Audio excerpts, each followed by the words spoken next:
ऋत्विक, आज दोघांच्या याद्या एकमेकांना दिल्या जातील असं कळतंय, पण त्याआधी जी देवाणघेवाण चालू आहे, घासाघीस चालू आहे, त्यातून काही फॉर्म्युला आज बाहेर येऊ शकतो का? विलास, ज्या पद्धतीने आता आपण ऐकलं अनिल परब हे म्हणाले, खऱ्या अर्थाने आकड्यांचा खेळ आता या युतीच्या बैठकीत सुरू होणार आहे आणि तेव्हाच खरी जी मजा आपल्याला जी आहे ती पाहायला मिळू शकते.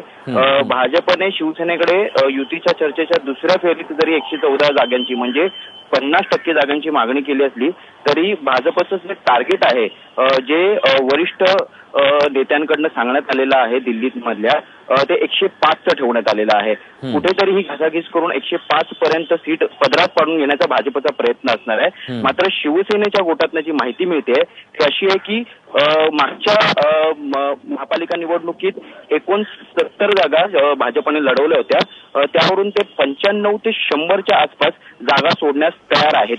मात्र त्याच्यावर एकही जागा देण्यास, 100च्या वर एकही जागा देण्यास शिवसेना तयार नसल्याचं शिवसेनेच्या गोटातनं कळतंय. आता आपण जर मागच्या विधानसभेची आकडेवारी बघितली तर शिवसेना आणि भाजपचं जे ठरलेलं सूत्र होतं जागा वाटपाचं ते 171 आणि 117 असं होतं.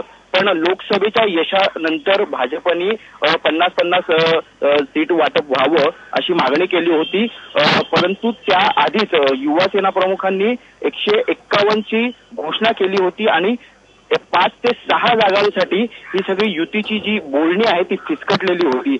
तसंच काहीसं चित्र यावेळेसही बघायला मिळते आपल्याला. जर 95 ते 105 जागांमध्ये बोलणी होणार असतील म्हणजे 5 ते 10 सीट ज्या आहेत या क्रुशियल ठरणार आहेत आणि या जागेंवरच आता युतीचं भवितव्य अवलंबून आहे. विलास, नक्कीच. तेव्हा आज जेव्हा चर्चा होईल, आकड्यांचा सगळा खेळ सुरू होईल, घासाघाशी सुरू होईल, तेव्हा कुणाच्या पदरात किती पडतं आणि कुणाच्या पदरातून काय जातं हे पाहणं महत्त्वाचं आहे. आणि या सगळ्यातून सरते शेवटी हे युती होते की ब्रेकअप होतं, याकडे महाराष्ट्राचं लक्ष आहे.